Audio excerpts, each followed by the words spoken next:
Good morning दोस्त। कैसे हैं आप सभी लोग? आशा करता हूँ मस्त होंगे, स्वस्थ होंगे। मैं अमरीश चतुर्वेदी आप सभी लोगों के बीच में लेके आया हूँ क्लास 12th का फिजिक्स। दोस्त, अगर पहली बार आप इस चैनल पे आए हैं तो इस चैनल को सब्सक्राइब जरूर कर लीजिएगा, बेल आइकन दबा लीजिएगा, ताकि जो भी वीडियो आपका इस चैप्टर से रिलेटेड हो या जो भी आपका वीडियो अपलोड हो वो आपके पास पहुंचता रहे, ताकि आपका कोई भी टॉपिक छूटने ना पाए। दोस्त, पिछले टॉपिक में हमने बात किया था कि स्थिर वैद्युतिकी में हमें जो चैप्टर पढ़ना था वैद्युत आवेश तथा क्षेत्र।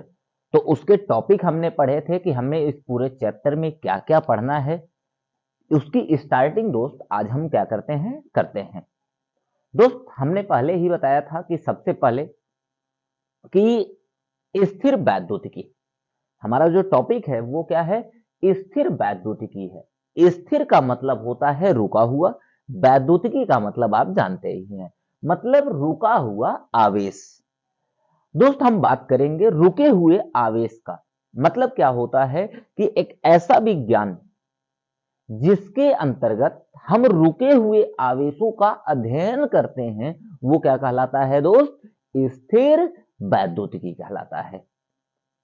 दोस्त, अगर हम बात करेंगे तो इसको इलेक्ट्रोस्टैटिक भी बोला जाता है।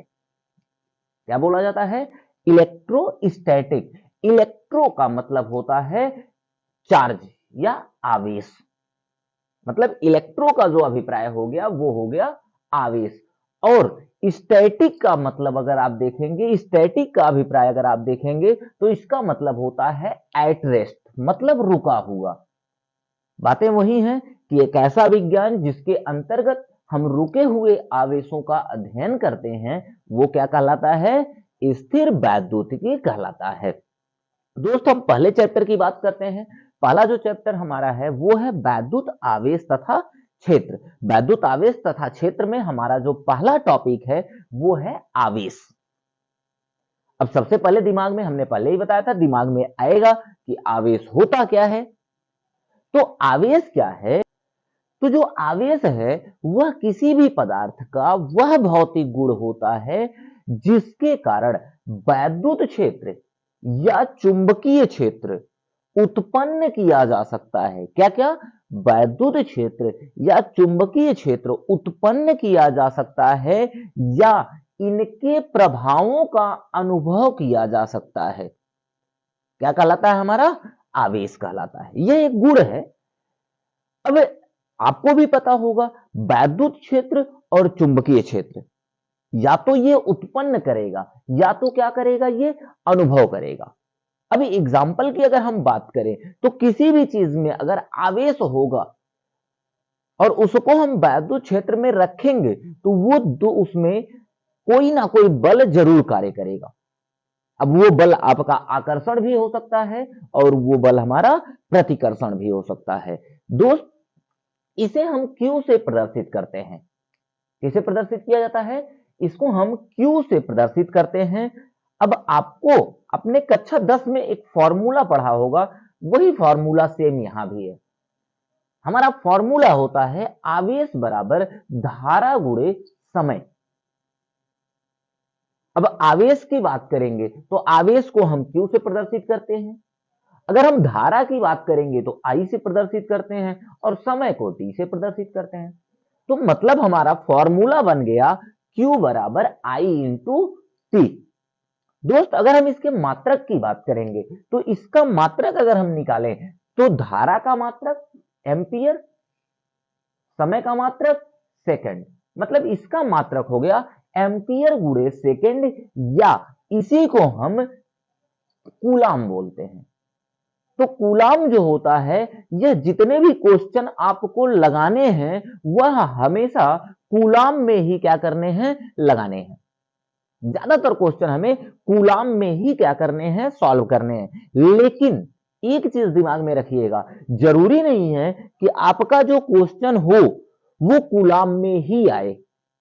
ये जरूरी तो है नहीं कि जो भी आवेश दे क्वेश्चन में वो कूलाम में ही दे। तो कूलाम का कई अन्य मात्रक भी हैं जिनमें से जिनका सबसे ज्यादा उपयोग होने वाला है आपका चैप्टर में, उनको हम कुछ यहां पे देखेंगे।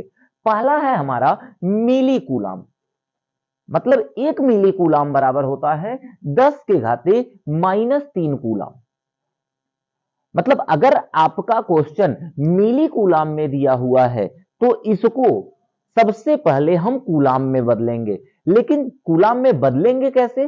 जितना भी आपका आवेश होगा उस आवेश में हम 10 पे पावर -3 से हम क्या करेंगे? मल्टीप्लाई करेंगे, तब वो कूलाम में क्या होगा?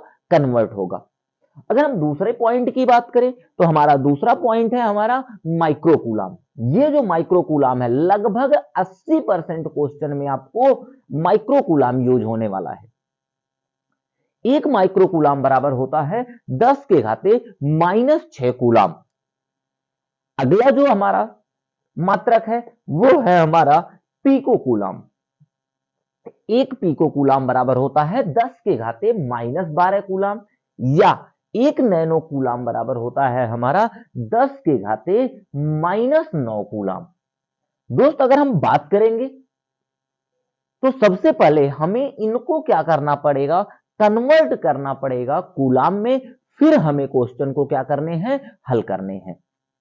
जैसे आप कभी एक क्वेश्चन दिया होता है आपका सेंटीमीटर में दिया होता है तो आप क्या करते हैं? उसको मीटर में कन्वर्ट करते हैं, या किसी अन्य मात्रक में आपकी दूरी दी होती है तो उसको क्या करते हैं? कन्वर्ट करते हैं किस चीज में? मीटर में। तो दोस्त मैं बात करता हूं कि सबसे पहले इन मात्रकों को चेंज करेंगे किसमें? कूलाम में, फिर हम इसको क्या करेंगे? क्वेश्चन को हल करेंगे। दोस्त अगर हम आवेश की बात करें तो दिमाग में एक चीज आता है कि आवेश कितने प्रकार का होता है। तो दोस्त अगर हम आवेश की बात करेंगे तो आवेश 2 प्रकार का होता है। सबसे पहला हमारा होता है धनावेश, जिसको हम क्या बोलते हैं? पॉजिटिव चार्ज बोलते हैं। और दूसरा जो होता है वह होता है हमारा ऋणावेश। दूसरा जो टॉपिक है हमारा वो क्या है? दूसरा आवेश जो है वो क्या है? हमारा ऋणावेश है, या जिसको हम क्या बोलते हैं? नेगेटिव चार्ज बोलते हैं। अब दोस्त एक चीज हमें ये पता होना चाहिए, भाई पॉजिटिव क्या है और नेगेटिव क्या है? आता है दिमाग में? धनावेश क्या है? तो एक चीज मैं आपसे कहूंगा कि धनावेश होता क्या है, या पॉजिटिव जो है वो कहते किसे हैं? तो किसी भी वस्तु की सामान्य अवस्था से, ध्यान से समझना आप, किसी भी वस्तु की सामान्य अवस्था से इलेक्ट्रॉनों की कमी धनावेश कहलाती है। टोटल खेल दोस्त यहां पे इलेक्ट्रॉन का ही है। धनावेश किसे कहते हैं? किसी भी वस्तु पर, जो किसी भी कोई भी वस्तु है उसकी जो सामान्य अवस्था है उसमें इलेक्ट्रॉनों की जो कमी होती है वो धनावेश कहलाती है। समझ में आया? अब बात करते हैं, जैसे आप ध्यान दीजिएगा, अभी आप इसको देख रहे होंगे, इसमें आप देखिए तो जितने नेगेटिव चार्ज हैं उतने ही पॉजिटिव चार्ज हैं। इसका अभिप्राय क्या हुआ कि ये जो वस्तु है ये हमारी क्या है? सामान्य अवस्था है। ये जो हमारा वस्तु है वो क्या है? हमारा सामान्य अवस्था है। मतलब जितने पॉजिटिव चार्ज उतने ही नेगेटिव चार्ज। ठीक है, लेकिन ये तो हमारी सामान्य अवस्था है। अब हम बात करते हैं धनावेश कि इसमें जो धनावेश है वो अधिक है, ऋणावेश जो है वो क्या है? कम है। तो अगर जितना ऋणावेश यहां है उतना ही धनावेश यहां हो तो ये वस्तु सामान्य अवस्था में होगी, लेकिन इलेक्ट्रॉन कम है और प्रोटॉन क्या है? हमारे ज्यादा हो गए, मतलब धनावेश क्या हो गया? अधिक हो गया। और जो ऋणावेश है वो क्या है? हमारा कम है, मतलब जो इलेक्ट्रॉन है वो कम है। तो इलेक्ट्रॉनों की कमी जो होती है वो धनावेश कहलाती है। समझ में आया? इलेक्ट्रॉनों की जो कमी होगी वो क्या कहलाएगी? धनावेश कहलाएगी। लेकिन कब? सामान्य अवस्था से। तो जो सामान्य अवस्था होगा उसमें इलेक्ट्रॉनों की कमी धनावेश कहलाती है।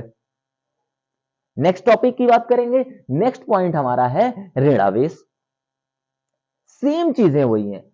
सामान्य अवस्था से इलेक्ट्रॉनों की अधिकता ऋणावेश कहलाती है। अब कोई भी वस्तु हो, अगर उस पर सामान्य अवस्था से ज्यादा इलेक्ट्रॉन है तो वो क्या कहलाएगा, ऋणावेश कहलाएगा। अब देख लीजिए, ये किसी वस्तु की क्या हो गई, ये सामान्य अवस्था हो गई। ये जो है ये किसी वस्तु की क्या है, ये सामान्य अवस्था है। अब हम बात करते हैं यहां पे, तो यहां पे जो वस्तु है इसमें आपने देखा होगा कि जितने पॉजिटिव हैं अगर उतना ही नेगेटिव रहता तो ये वस्तु क्या रहती, ये भी सामान्य अवस्था रहती।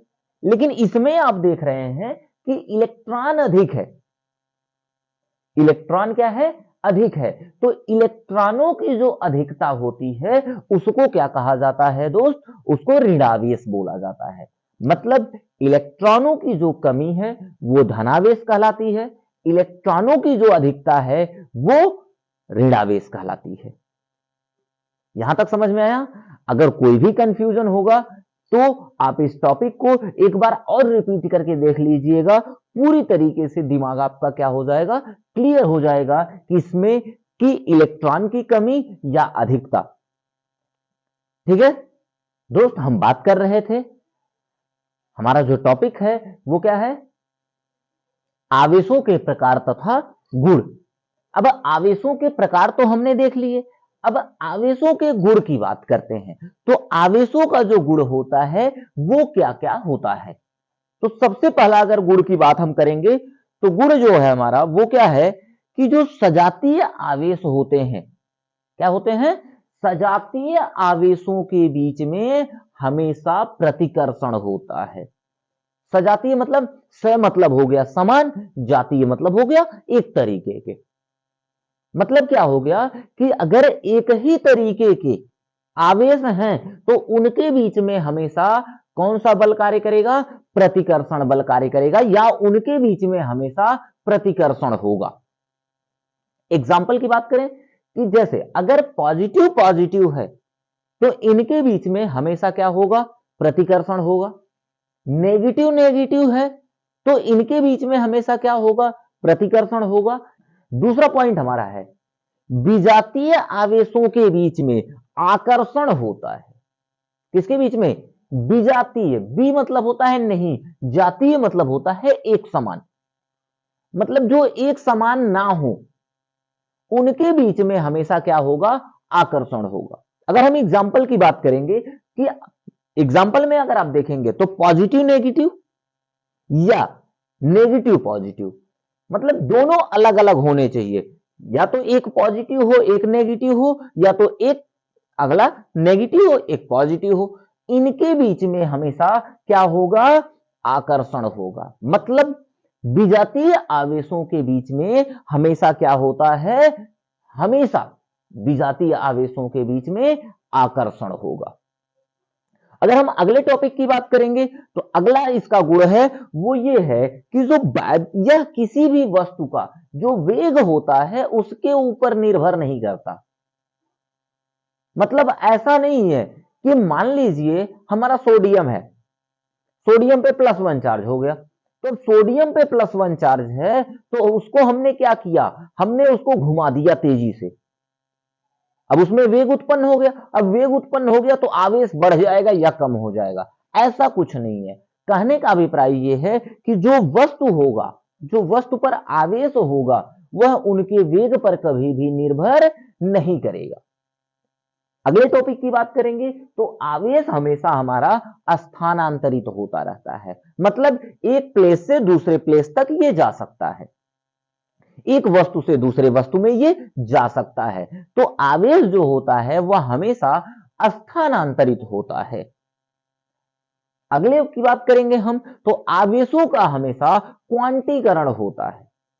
आवेश जो भी होंगे वो हमेशा क्या होंगे, क्वांटीकरण होंगे। क्वांटीकरण के बारे में अभी नेक्स्ट जो पॉइंट है हम अभी पढ़ेंगे, आवेश का जो क्वांटीकरण है वो क्या होता है। ठीक है, तो इसके जो गुण हैं इसके बारे में समझ में आया। क्या क्या सजातीय गुण हमेशा क्या करेंगे, बोलिए बोलिए, प्रतिकर्षण करेंगे।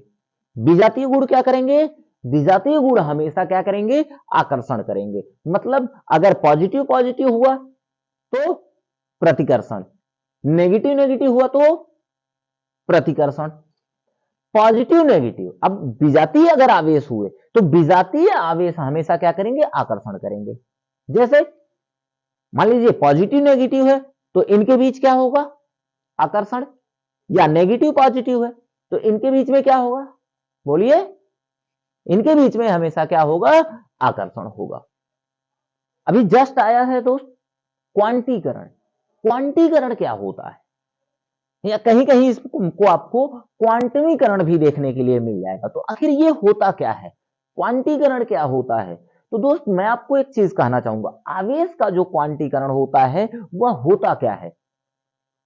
तो आप समझिएगा, किसी भी वस्तु पर आवेश का पूर्ण गुणज, किसका, कोई भी वस्तु होगा उस वस्तु पर जो आवेश का पूर्ण गुणज होगा वह उपस्थित इलेक्ट्रॉनों पर आवेश के पूर्ण गुणज के क्या होगा, बराबर होगा। मतलब जितना आवेश का पूर्ण गुणज होगा उतना इलेक्ट्रॉनों पर आवेश के पूर्ण गुणज के क्या होगा, ये हमेशा बराबर होगा। और यही घटना क्या कहलाती है, क्वांटीकरण कहलाती है। अब पूर्ण गुणज का अभिप्राय क्या होता है? पूर्ण गुणज का मतलब होता है कि इसमें जो वैल्यू होगी, जो मान होगा यन का, वो हमेशा पूरा होगा। मतलब यन का जो मान होगा वो 1 2 3 4 5 होगा। ऐसा नहीं है कि यन का मान आपका 1.5 दे देगा, 2.5 दे देगा, पौने दे देगा, सवैया दे देगा, ऐसा नहीं है। जो यन का मान होगा वो हमेशा पूरा होगा। 1 2 3 4 5 डैश डैश डैश। समझ में आया? हमारा जो फॉर्मूला होता है Q बराबर यन इंटू ई। अब दिमाग में एक चीज आता है कि यन क्या है, आ रहा होगा कि आखिर यन क्या है। तो यन जो है वो है हमारा इलेक्ट्रॉनों की संख्या, मतलब जितने इलेक्ट्रॉन अवेलेबल होंगे, आप समझिएगा, जितने भी इलेक्ट्रॉन अवेलेबल होंगे उनका मान जो होता है उसी को हम यन से क्या करते हैं, प्रदर्शित करते हैं। ई क्या है, तो ई है इलेक्ट्रॉन पर आवेश। इलेक्ट्रॉन पर जो आवेश होता है उसका मान कितना होता है, उसका मान होता है 1.6 गुणे 10 के घाते -19 कूलम। यहां तक कोई कंफ्यूजन, समझ में आई ये चीजें? दोस्त वैद्युत आवेश में ही हमारा एक पॉइंट आता है आवेश संरक्षण का सिद्धांत। आवेश संरक्षण के सिद्धांत के बारे में जानेंगे तो इसको सबसे पहले बताया था किसने, बेंजामिन फ्रैंकलिन ने इसको बताया था। किसने बताया था, बेंजामिन फ्रैंकलिन। बेंजामिन फ्रैंकलिन ने बताया था कि इस सिद्धांत के अनुसार की अगर हम बात करेंगे तो इस सिद्धांत के अनुसार किसी भी आवेश को, जो भी हमारा वैद्युत आवेश है, ना ही इसको उत्पन्न किया जा सकता है और ना ही नष्ट किया जा सकता है। आपसे एग्जाम में पूछ सकता है एक नंबर में कि आवेश संरक्षण का सिद्धांत होता क्या है। तो दोस्त आवेश संरक्षण का सिद्धांत होता है कि आवेश संरक्षण के सिद्धांत के अनुसार ना ही हम किसी आवेश को उत्पन्न कर सकते हैं, ना ही हम किसी आवेश को नष्ट कर सकते हैं। मैं आशा करता हूं कि आप सभी लोगों को ये वीडियो बहुत अच्छा लगा होगा। आप अगर इस चैनल पे पहली बार आए हैं तो इस चैनल को सब्सक्राइब कर लीजिएगा, बेल आइकन को दबा लीजिएगा ताकि आने वाली जो वीडियो है वो आपके पास पहुंचती रहे। और दोस्त मैं इसकी गारंटी देता हूं कि अगर आप यहां पे बने रहें तो ये जो चैप्टर है या आने वाला जो चैप्टर है वो बहुत ही बेहतरीन और यूनिक तरीके से पढ़ाया जाएगा ताकि एक एक चीजें आपके दिमाग में फीड होती चली जाएं। दोस्त एक चीज मैं आप लोगों से कहना चाहूंगा कि आप सभी लोग नोट्स जरूर बनाते रहिएगा, क्योंकि एग्जाम के टाइम पे हमारा नोट्स ही काम आता है। रफ पता नहीं चलता, फोन से खाली देख के आप कभी नहीं बना सकते। तो दोस्त इसके साथ आप नोट्स को बनाते रहिएगा, नोट्स को बनाते चलिएगा और ज्यादा से ज्यादा लोगों को शेयर करिएगा ताकि ये चीजें उनके पास भी पहुंच सके। Thank you so much.